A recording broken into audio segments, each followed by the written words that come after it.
क्या कि भोलानाथ को शुद्ध बुद्धि भूल गया और भोलेनाथ की साड़ी सरक गई। का मतलब हुआ कि अब इनको नृत्य करने लगे। नृत्य तो ये करते हैं तांडव, जिसमें सारा शरीर विद्वेलित हो जाता है।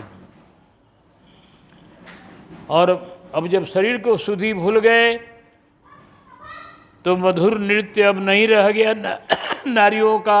लाज से नृत्य कहते हैं उसको। अब वो तांडव नृत्य करने लगे तो उनकी साड़ी अब कहाँ ठहरेगी, सिर पर नीचे गिर गए।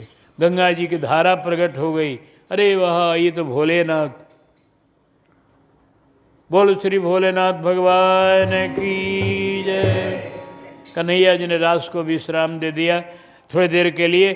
कहा, अरे गोपियों, हम लोगों के बीच में देखो ये विश्वनाथ औढ़रदानी आ गए हैं, इनको सब लोग प्रणाम करो, सम्मान करो, इनकी कृपा से ही सब कुछ होता है।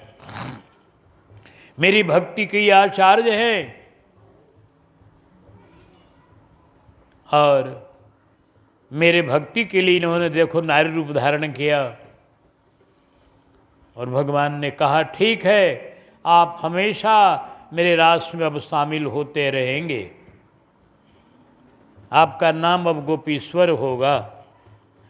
गोपियों के आराध्य भी रहेंगे, रास देखते रहेंगे, मन करेगा तो नाचेंगे भी, आपके मन पर है। रास देखिए, शामिल होइए, नाचिए, देखिए, गाइए, बजाइए, जो करिए। भोलेनाथ को अधिकार मिल गया। और हो ऐ मेरे भोले स्वामी, तब से गोपेश्वर हुआ नाम रे, हुआ नाम रे।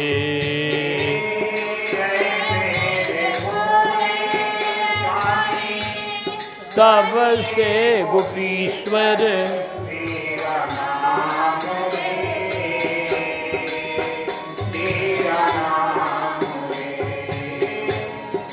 ऐ मेरे भोले स्वामी, तब से गोपीश्वर हुआ नाम रे। दीन दयालु तब से वृंदावन बना तेरा धाम रे, तेरा धाम रे।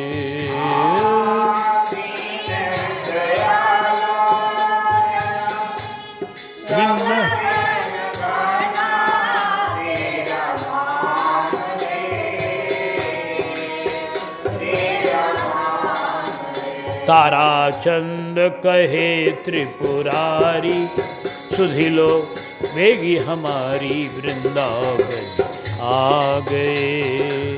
ताराचंद कहे त्रिपुरारी,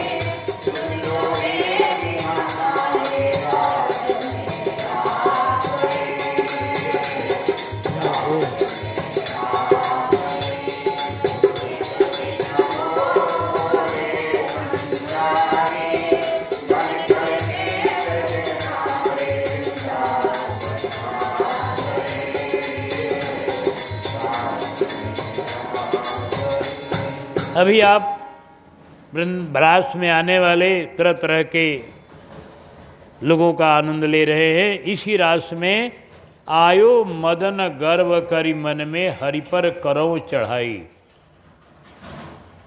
मोहित मूर्छित स्वयं मदन मोहन उपाधि हरि पाई। एक बार मदन ने आकर भगवान से कहा कि आपका हमारा एक बार होगा हिसाब किताब। भगवान ने कहा, हो जाए, कोई बात नहीं, कृष्णावतार में हो जाए। तुम्हारा बल तो नारिये का न है, यही के एक परम बल नारी। मदन का बल, कामदेव का बल नारी है पूरा। तो कहा, ठीक है, मैं हजारों गोपियों के बीच में रहूंगा वृंदावन में। ये पहले बोलो, किले की लड़ाई लड़ोगे कि मैदान की लड़ाई? कहा, मैदान की लड़ाई होगी, किले की लड़ाई क्या करना है। ठीक है, मेरी रास जो होगी बिल्कुल वृंदावन के खूब प्रशस्त कुंज में होगी, मैदान में होगी। आना, और तुम अपनी सारी शक्ति लगा देना, देख लेना कि तुम विजयी होते हो कि हारते हो। आयो मदन गर्व करी मन में, हरि को पछाड़ दूंगा, क्योंकि हमको नारी का बल प्राप्त है, हजारों गोपियों का बल प्राप्त है। इस नारी बल को अवलंबन करके मैं उनको हरा दूंगा। लेकिन यहां क्या हुआ, मोहित मूर्छित स्वयं जब कामदेव आया, जब भगवान को देखा, तो भगवान को देखते ही उसका होश समाप्त हो गया, मूर्छित हो गया। क्या करी, ऐसा दिव्य सौंदर्य, अब उस शोभा में डूब गया। अब काम की शक्ति कहां, अब तो काम का बल खत्म। वृंदावन की लीला जो है वो काम की लीला नहीं है, काम विजय की लीला है। इस बात को ख्याल रखना है। काम विजय की लीला है कन्हैया की, भगवान ने काम पर विजय किया है। इतना गान बजान हो रहा है, नारियों का हाथ पकड़कर भगवान नाच रहे हैं, गले भी लगा रहे हैं, उनके और भी बहुत कुछ, मतलब उनका दोनों का संपर्क हो रहा है। लेकिन फिर भी हृदय में संसार की वासना का प्रवेश नहीं है भगवान को।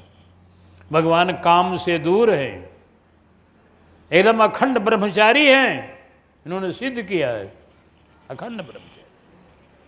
यही खूबी है भगवान की कि सबके साथ रहते हुए सबसे अलग, गुणातीत अरुभोग पुरंदर, गुणातीत अरुभोग पुरंदर। भगवान का नाम हो गया मदन मोहन। मदन मोहन, मदन को भी मोहित कर देने वाला, सारी दुनिया को मदन मोहित करता है, और उस मदन को भी मूर्छित कर देने वाले हमारे श्याम सुंदर। मदन मोहन उपाधि हरि पाई। अब गोपियों का सुनिए हाल।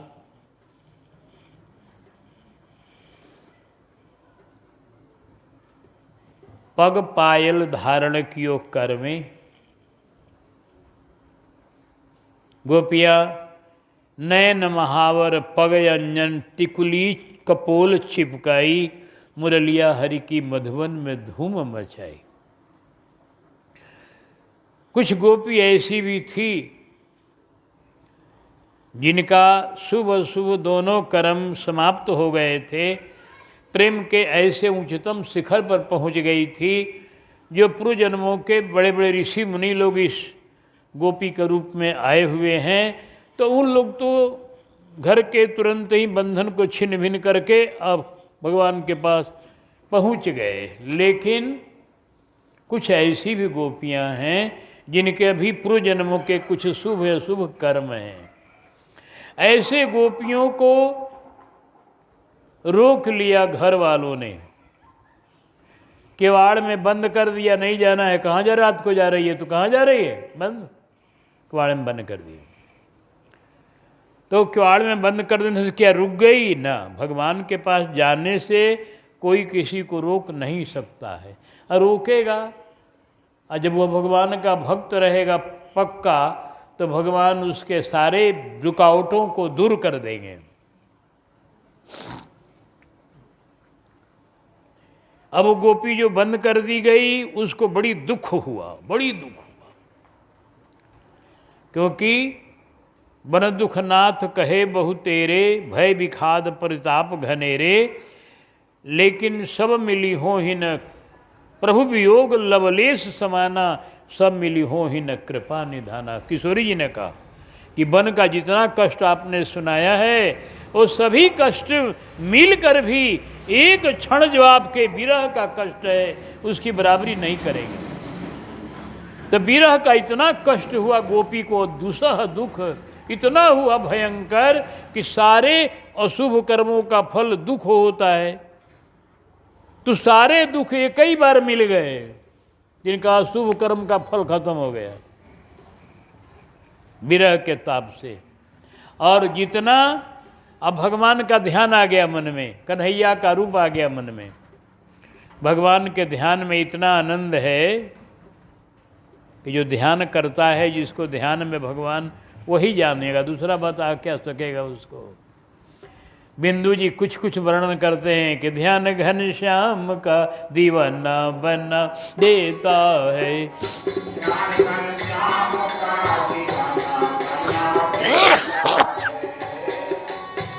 ध्यान घन श्याम का दीवाना बना देता है।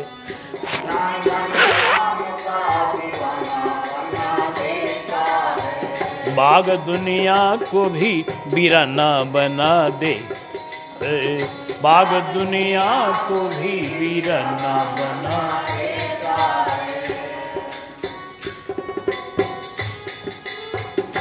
बुत परस्ती का इसे 100 कड़ा कहते हैं। अरे सर जहां झुकते हैं बुत खाना बना देता है। सर जहां झुकते हैं ध्यान घन श्याम का दीवाना बना देता है।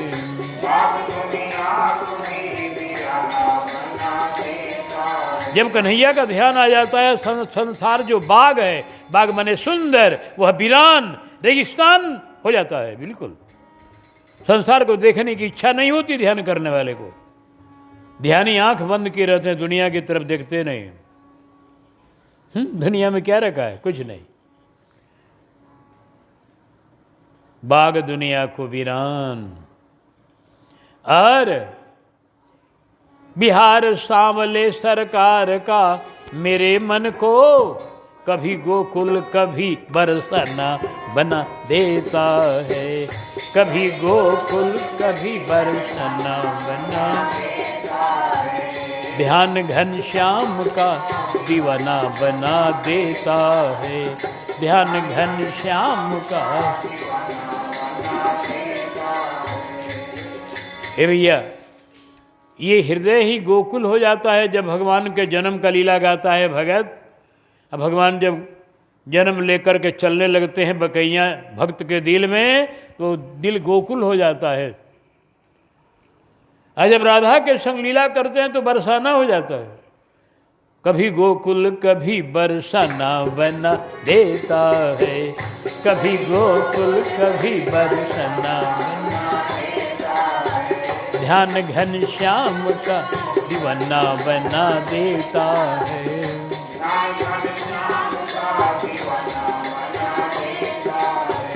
अरे रूप प्याला जो भर के पिए, जो रूप रूपी सुंदर रस को नैन के प्याले में जो भर कर पीता है, वो तो कितना आनंद होता वो जानेगा बेचारा। हो रूप प्याले में भर के जो पिए सो तो अपनी जाने।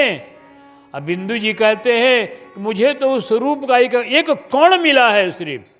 बिंदु को बिंदु ही मस्ताना बना देता है। बिंदु को बिंदु ही मस्ताना बना देता है। प्रेम पियाले भर के पिए, प्रेम पियाले भर के पिए सो अपनी जाने। यहाँ तो बिंदु को बिंदु ही मस्ताना बना देता है। बिंदु को बिंदु ही मस्ताना बना देता है। ध्यान घन श्याम का दीवाना बना देता।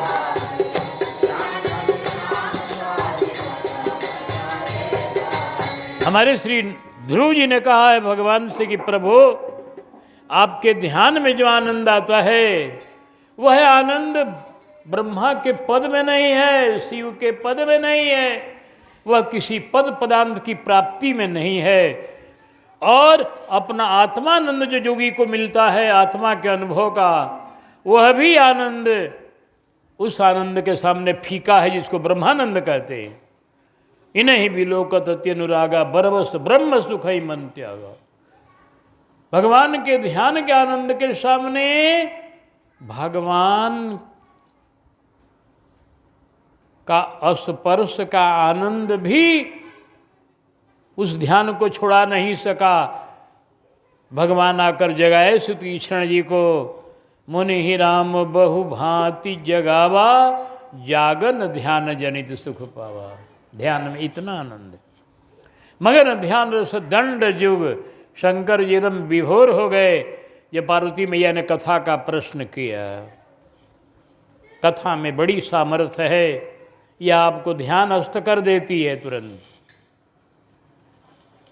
कथा का प्रश्न ही ध्यानस्थ कर दिया। कथा कहने लगे तो भी सुंदरकांड में समाधि लग गई। तो ध्यान का आनंद जो होता है वो सारे आनंदों का शिरोमणि है, परमानंद है। हाँ। श्री रघुनाथ रूप आवा,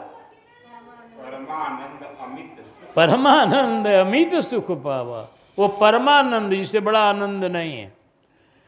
तो वो आनंद गोपी को आया उस भवन में बैठी हुई, विरह के दुख में सारे पाप के फल भस्म हो गए, खत्म हो गए, और प्रभु के ध्यान सुख में सारे पुण्य का फल खत्म हो गया। दोनों शुभ कर्म खत्म हुए और वह शरीर छूट गया, उसी भवन में रह गया वो शरीर। और गोपी दिव्य रूप धारण करके पहुंच गई भगवान के पास।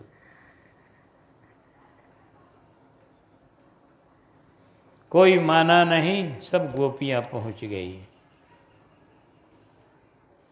सारी गोपियों का आगमन होते ही भगवान ने मुरली वादन विश्राम कर दिया, दे दी, बंद कर दिया, और बड़े प्रेम से बोले, महाभागा गोपियों, आप लोगों का सादर अभिनंदन। इस वृंदावन के श्री जमुना तट पर आप लोगों का हम अभिनंदन कर रहे हैं।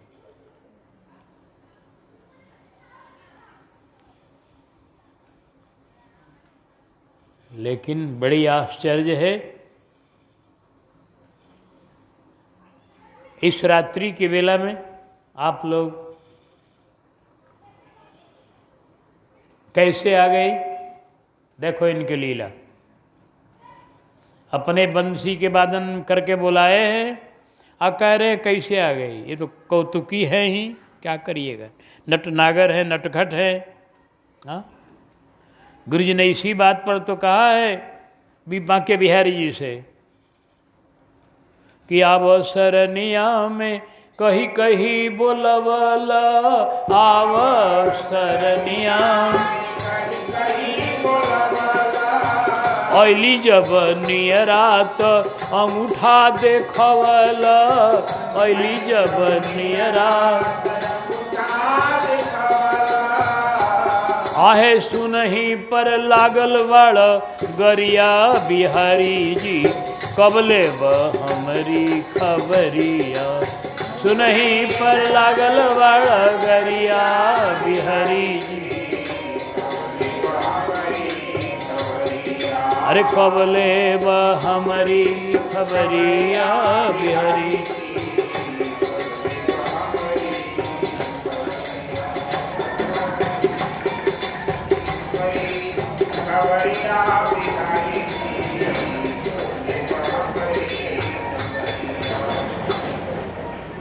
कैसे आई हो तुम लोग? हो सकता है वृंदावन की छटा को देखने के लिए इस चांदनी रात में तुम लोग आ गई। कोई बात नहीं, वृंदावन की शोभा देख लिया, अब शीघ्र घर लौट जाओ। यह हो सकता है, ये भी हो सकता है कि हमारे प्रति तुम लोगों का प्रेम हो, मुझे देखने के लिए आ गई। तो कोई बात नहीं, मुझे देखना और मेरे से प्रेम करना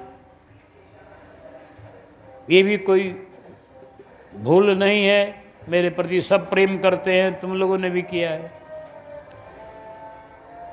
तो दर्शन हो गया, अब अपने अपने घर जाओ, अपने माता पिता, अपने पति को सेवा करो, सबको जाकर देखो, कोई बात नहीं। क्योंकि मेरे नज़दीक रहने से किसी के नज़दीक ज़्यादा रहने से भजन नहीं होता है, दूर रहने से ज़्यादा स्मरण होता है। अति प्रचाद अवज्ञा सी हो जाती है। तुम लोग जाओ, मेरा दर्शन कर लिया, हो गया, अब जाकर मेरा नाम गुण गाती रहो, मेरा स्मरण करती रहो। भगवान ऐसा कहने लगे। गोपियों का मन बड़ा दुखी हो गया, सिर झुक गया, रोने लगी वो। भगवान ने देखा कोई जा नहीं रही है, अब रो रही है। गोपियों ने फिर हिम्मत करके कहा, हे श्याम सुंदर, आपने जो कहा है कि अपने पति की सेवा करो, ये तुम्हारा कर्तव्य है, तो हम लोग पति की ही सेवा कर रहे हैं, क्योंकि आप ही सबके पति हैं, आप ही सबके सुहृद हैं, आप ही सबकी आत्मा है और आप ही सबके सर्वस्व हैं। हम लोग आपके पास चली आई हैं और आपने ही बुलाया है। हम तो अपने कार्य में लगी हुई थी अपने। जो आप कह रहे हो कि माता पिता को देखो, बच्चे को देखो, तो हम लोग तो कोई बच्चों को दूध पिला रही थी, कोई पति को खिला रही थी, कोई कुछ सब लगी थी। आपने बंशी वादन करके हम लोगों को बुलाया। अब बुला करके ऐसी बात आप कर रहे हो। बोलो श्याम सुंदर जी, आपको छोड़ करके, आपके बात से हम लोगों को कोई दुख इस बात से नहीं है कि पति की सेवा करो, माता पिता की सेवा करो, क्योंकि आप ही सबके पति भी हैं, आप ही सबके माता पिता भी हैं, आप ही सबके मित्र भी हैं। ये बिल्कुल सिद्ध है। राम प्राण प्रिय जीवन जी के,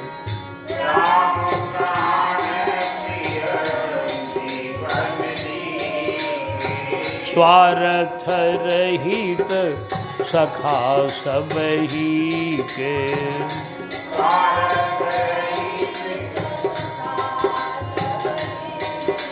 भरत भैया बोल रहे हैं चित्रकूट की महती सभा में, प्रभु पितु मातु सुहृद गुरु स्वामी,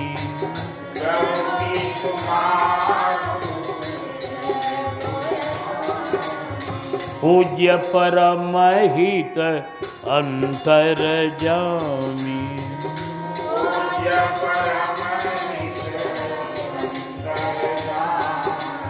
सरल सुसाहिब शील निधानु,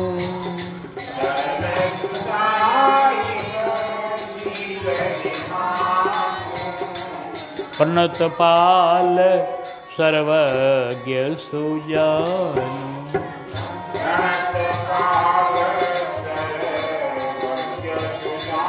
देखो सब नाते भरत जी ने लगा दिए भगवान में। प्रभु आप हैं, पिता माता आप हैं, गुरु आप हैं, सुहृद माने मित्र आप हैं, स्वामी आप हैं, पूज्य आप हैं, परम हित आप हैं, अंतर्जामी आप हैं, और स्वामी भी बड़े सुसाहिब हैं, सुंदर साहब हैं, प्रणत पाल हैं, सर्वज्ञ हैं। ये सब तो सारे नाते प्रभु आपसे ही जीव के हैं। तो आपके वचन जो हो रहे हैं, हम लोग तो अपने जो परम पति हैं उन्हीं की सेवा में हम लोग आई हैं, कोई दूसरे की सेवा करने हम थोड़े आई हैं। आप परम पति हैं, आप ही पति हैं सबके, आप ही अंतरात्मा है सबके। और जैसे आपने इतना कहा, बहुत कुछ हम लोगों ने सुना, हम लोग भी कुछ कह रहे हैं, सुनिए और हमारे जिज्ञासा का उत्तर दीजिए। गोपियों ने एक छोटी सी कथा कही। एक ब्राह्मणी थी, पतिव्रता थी, अपने पति की एकदम सुबह से लेकर शयन तक सेवा करती थी। सवेरे उनको नहलाती थी, धुलाती थी, कपड़ा पहनाती थी बढ़िया से उनको, और उनकी सब सेवा करके माला पहराती थी, चंदन लगाती थी, आरती करती थी और उनको प्रसाद खिला के खाती थी। वो उसका नियम था रोज का। एक बार ब्राह्मण देवता को बाहर जाना हुआ अपने जीविका यापन के प्रसंग में, तो बाहर जाना हुआ, बोले देवी हमें बाहर जाना जरूरी है, मैं जा रहा हूँ। कहा कि तब मेरा नियम कैसे निभाएगा? कहा दोनों जरूरी है, तुम्हारा नियम भी निभाना जरूरी, मेरा बाहर जाना भी जरूरी। बीच का रास्ता ये है कि अपनी एक मूर्ति बनवा करके और रख दिया घर में कि लो मेरी मूर्ति को ही तुम आरती करना, मेरी मूर्ति को ही भोग लगाना, सब करके अपना नियम इन्हीं पर निभा लेना, ये मूर्ति मेरा प्रतीक रहेगी। प्रतिमा प्रतीक होती ही है, ये प्रतीक रहेगी। भक्तों की भावना जब ज़्यादा ऊंची हो जाती है तो प्रतिमा ही प्रत्यक्ष हो जाती है। जैसे मीरा के गिरधर गोपाल, तो अत्यंत ऊंची भावना की बात है। भक्त के लिए भगवान सब जगह प्रकट हो जाते हैं। तो उस नारी ने प्रतिमा ले लिया और ब्राह्मण देवता चले गए, अपना कार्य करके लौटे। जब तो गर्मी के दिन में लौटे, गर्मी से धूप से बेचैन थे, प्यास लगी थी, भूख भी लगी थी, और उस गर्मी में तपे हुए वो आए और दरवाज़ा पर खड़े होकर के लगे पुकारने कि देवी अब खोलो, मैं आ गया।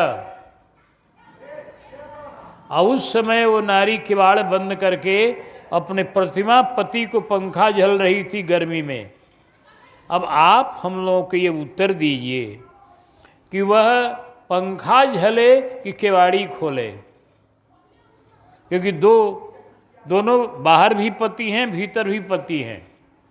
बाहर में प्रत्यक्ष पति है और भीतर में प्रतिमा पति है। भगवान मुस्कुराकर बोले, करीब बावरी गोपियों, प्रतिमा तो तब के लिए थी जब तक वो प्रत्यक्ष पति नहीं आए थे। जब आ गए तब उनको गर्मी से बेचैन होकर आए हैं, भूख लगी है, प्यास लगी है, अब उनकी सेवा मुख्य होगी, प्रतिमा गौड़ होगी। प्रतिमा को भी फेंक नहीं दिया जाएगा, लेकिन पहली सेवा उनकी होगी। अब क्योंकि प्रतिमा उन्हीं की है, प्रतिमा में उन्हीं की पूजा होती है। कहा प्रभु बस इसी में आप हार गए। सोचिए, आप हम लोग कह रहे हैं घर जाओ घर जाओ, तो हम लोग अपने असली पति जो दुनिया के पति हैं, वो पति की प्रतिमा हैं। विवाह में जो मंत्र पढ़ा जाता है, यही पढ़ा जाता है कि लक्ष्मी रूप कन्या को विष्णु रूप दुल्हा को दिया जा रहा है। तो हम लोग विष्णु के हाथ में ही सौंपी गई, जिनका विवाह हुआ है वो विष्णु के हाथ में। तो विष्णु के हाथ में सौंपी गई, तो विष्णु आप हैं कि नहीं है, सो बताइए। वो विष्णु रूपाय, विष्णु रूपाय मान विष्णु की प्रतिमा। यहाँ विष्णु आप प्रत्यक्ष हैं, तब प्रत्यक्ष की सेवा आप ही ने कहा कि मुख्य है, अब प्रतिमा की सेवा गौड़ है। तो फिर हम लोगों ने क्या गलत किया है जो यहाँ आकर आ गई हैं, और हम लोग प्रत्यक्ष पति की अब सेवा छोड़कर कहाँ जाएं। बात तो ये है कि हम लोगों के चरण आपको छोड़कर अब जाएंगे नहीं, हम लोगों की आंखें आपको छोड़कर दूसरे को देखेगी नहीं।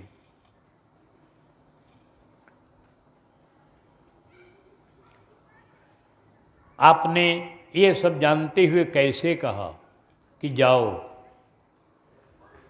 आप ही कह रहे हो कि प्रत्यक्ष पति की सेवा मुख्य है, और उसी पति को हम लोग प्राप्त कर गई हैं। वही पति ने दरवाज़ा खटखटाया, मुरली बजाया, हम लोग आ गई। तब बताइए, आप कह रहे हो कि प्रत्यक्ष पति की सेवा मुख्य है, तो हम लोग इस मुख्य सेवा को छोड़कर अब घर कैसे जाएं? भगवान ने कहा तुम्हारी जीत हुई, हमारी हार हुई। आपने ऐसा क्यों कहा? कहा देखो मैं सब जानता हूँ, तुम लोगों के हृदय का भाव सुनने के लिए मैंने ऐसा कह दिया कि देखें तुम लोग क्या कहती हो, और मैं तो तुम्हारे हृदय को पहले से ही जानता हूँ, और मैंने तुम पर कृपा करने के लिए ही बंसी बजाई है। तो इसलिए ऐसा नहीं समझो हम तुम लोगों को मन तोड़ने के लिए नहीं बंसी बजाए हैं, ये तुम्हारे मन का भाव टटोलने के लिए, थोड़ा आनंद लेने के लिए मैंने कुछ कह दिया कि जाओ जाओ, लेकिन अब मैं तुम्हारी मनोकामना पूर्ण करूँगा। ऐसा करके श्याम सुंदर ने उन गोपियों को लेकर और जमुना पुलीन पर, जमुना के दिव्य बालुका पर गए, और बड़ा भारी रास का आयोजन हुआ। और नाचत गोविंद गोपाल वृंदावन में, नाचत गोविंद गोपाल, नाचत गोविंद गोपाल वृंदावन में।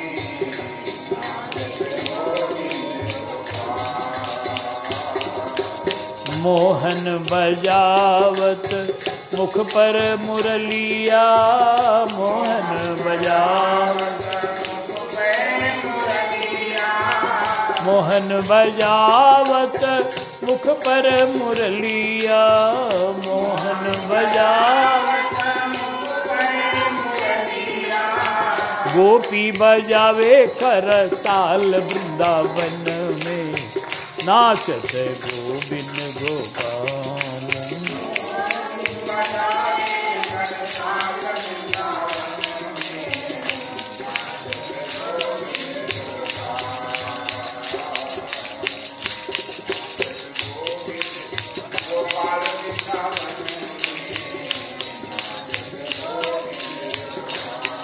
अरे कोई सखी गावती, कोई बजावती, कोई सखी गावती, कोई सखी गावती, कोई बजावती, कोई सखी गावती, कोई बजावती। अरे कोई देखावे मसाल वृंदावन, नाचते गोविंद गोपाल, कोई देखावे मसाल वृंदावन।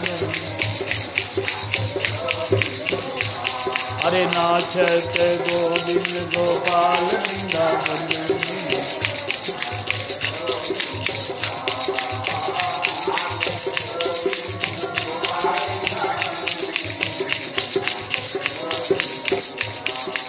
चढ़ल विमान सुमन सुरवर सत, चढ़ल चढ़ल विमान सुमन सुरवर सत, चढ़ल विमान। अरे लखी लखी होवे निहाल वृंद, नाचत गोविंद गोपाल, लखी लखी होवे निहाल वृंदावन।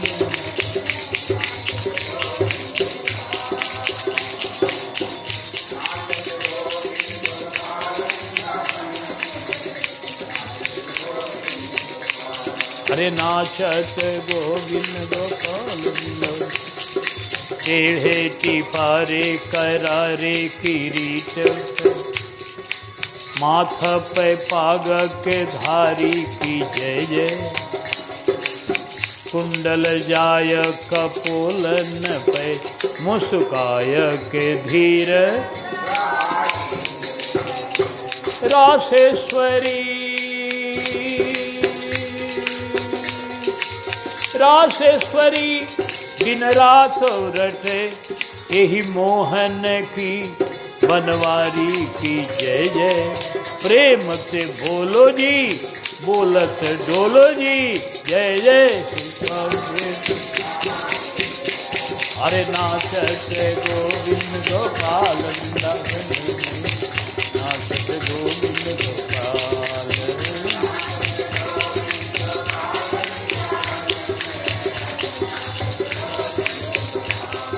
वृंदावन धाम को बास भलो, जहाँ पास बहे जमुना पटरानी, जो जन न्याय के ध्यान धरे वैकुंठ मिले। हो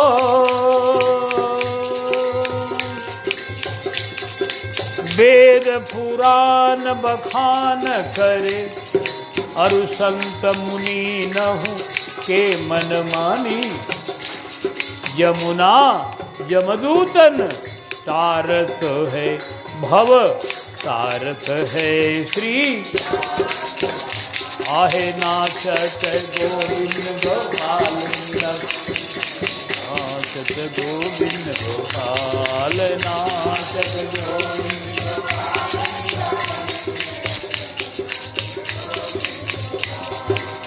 लाल के लाल ही लाल है लोचन, लालन के शीस लाल ही चीरा, लाल बनी कटिकाछनी लाल की, लाल के मुख में लाल ही बीरा।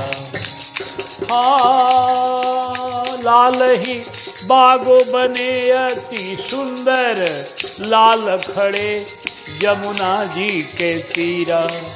गोविंद यो प्रभु शोभा बखान, लाला के कंठ विराजत, अरे नाचत गोविंद गोपाल वृंदावन में, नाचत गोविंद गोपाल, नाचत गोविंद गोपाल।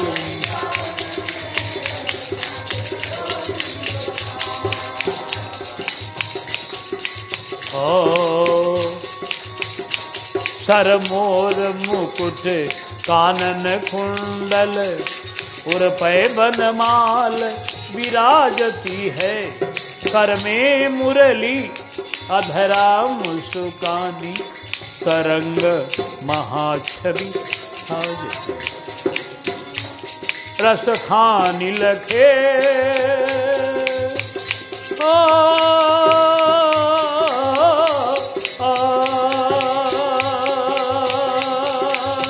रस खानी लखे तन पीत पटा, सतदामिनी की दुति लाजती है, वही बांसुरी की धुनी कान परे, कुल कानी ही ये सजी भाजती है।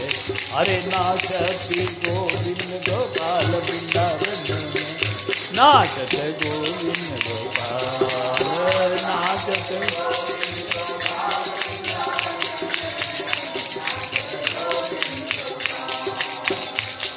अरे हो सुनती हो कहाँ, भजी जाहू घरे विधि जाओगी, नैन के बानन में यह बंसी निवाज भरी 200 बिगरावती है, विष प्राणन में यह बंसी निवाज भरी 200 बगरावती है, विष प्राण। हाँ अब ही सुधी है, अब ही भूली है सुधी भोरी भटू, जो पढ़ो अब मीठी सी कानन में, कुल कानी जो आपन राखी चहो, तो दे अंगूरी रहो कानन। आहे नाचत गोविंद गोपाल वृंदावन में, नाचत गोविंद गोपाल, नाचत गोविंद।